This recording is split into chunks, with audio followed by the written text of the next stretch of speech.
السلام عليكم ورحمة الله وبركاته. اللهم صل وسلم وبارك على سيدنا محمد. أهلا بيكم يا جماعة في فيديو جديد، ومعادنا مع مباراة عربية قوية جدا. مباراة منتظرة هتجمع بين منتخبنا الوطني منتخب مصر ونظيره منتخب السعودية، ودي مباراة ودية ضمن استعدادات المنتخبين لكأس العالم 2026.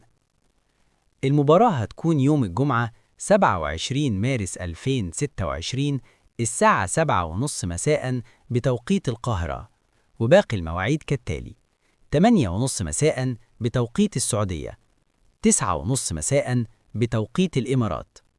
القنوات الناقلة: المباراة هتتذاع عبر قناة On Time Sports 1 HD، الناقل الحصري للمباريات الودية داخل مصر، واللي هتنقل اللقاء بجودة عالية وتحليل مميز.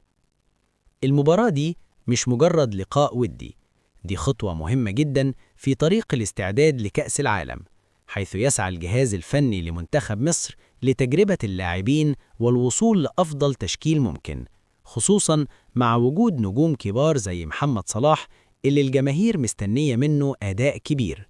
وكمان منتخب السعودية داخل المباراة بكل قوة علشان يثبت جاهزيته هو كمان قبل المونديال، وده بيخلي المواجهة حماسية جدا بين منتخبين من كبار العرب.